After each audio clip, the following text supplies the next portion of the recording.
परशुराम का यह अवतार अधर्म के विनाश और धर्म की स्थापना के लिए हुआ था। उन्होंने अपनी शक्ति का उपयोग केवल उन शासकों को दंडित करने के लिए किया जो अधर्मी थे, जबकि धर्मप्रिय क्षत्रियों का सम्मान किया।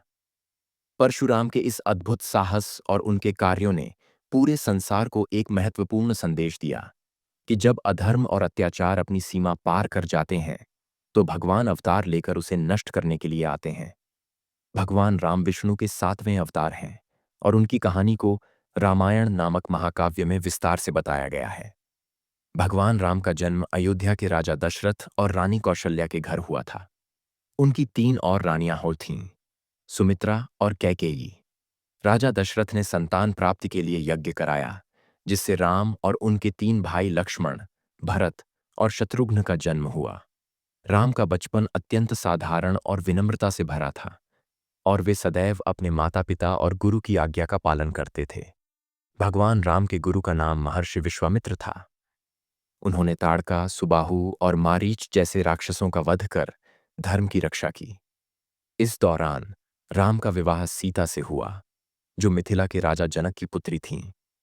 जब राम को राजा दशरथ ने अपना उत्तराधिकारी घोषित किया, तो रानी कैकेयी ने दशरथ से अपने पुत्र भरत के लिए राज्य और राम को 14 वर्षों का वनवास मांगा। राम ने अपने पिता की आज्ञा का पालन करते हुए वनवास स्वीकार किया और अपनी पत्नी सीता और भाई लक्ष्मण के साथ जंगल में चले गए। वन में रावण, जो लंका का राजा था, ने सीता का हरण कर लिया और उन्हें लंका ले गया। राम ने सीता को रावण के चंगुल से छुड़ाने के लिए वानर सेना और हनुमान जी की मदद से लंका पर आक्रमण किया। भगवान राम और रावण के बीच भयंकर युद्ध हुआ, जिसमें राम ने रावण का वध किया और धर्म की स्थापना की। सीता को वापस लाने के बाद राम ने 14 वर्षों का वनवास पूरा किया और अयोध्या लौटे, जहां उनका भव्य स्वागत हुआ और वे अयोध्या के राजा बने। भगवान विष्णु के 8वें अवतार के रूप में भगवान कृष्ण का जन्म धरती पर तब हुआ जब कंस नामक एक अत्याचारी राजा अपनी प्रजा पर अत्यधिक अत्याचार कर रहा था। कंस ने अपनी बहन देवकी और उसके पति वासुदेव को बंदी बना लिया था, क्योंकि भविष्यवाणी हुई थी कि देवकी का 8वां पुत्र उसे मार डालेगा। कृष्ण का जन्म एक अंधेरी रात में कारागार में हुआ। जैसे ही उनका जन्म हुआ, वासुदेव ने उन्हें यमुना नदी पार कर गोकुल में नंद और यशोदा के घर पहुंचा दिया। कृष्ण का पालन पोषण वहीं हुआ। बचपन से ही कृष्ण ने अपनी चमत्कारी लीलाओं से सभी को प्रभावित किया। एक बार जब गोकुल में इंद्रदेव ने भारी बारिश कर दी, तो कृष्ण ने गोवर्धन पर्वत को अपनी छोटी अंगुली पर उठा लिया और गांव वालों को बारिश से बचाया। इसी कारण वे गोवर्धनधारी भी कहलाए।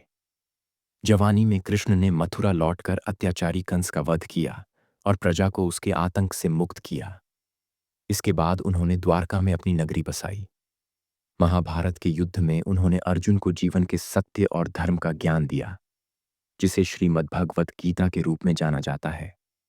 कृष्ण ने अर्जुन को कर्म योग, भक्ति योग और ज्ञान योग का उपदेश दिया, जिससे अर्जुन को अपने कर्तव्य का बोध हुआ और वह धर्म युद्ध में पांडवों का साथ दे सका। उनका अवतार धरती पर बुराई के अंत और अच्छाई की स्थापना के लिए हुआ था।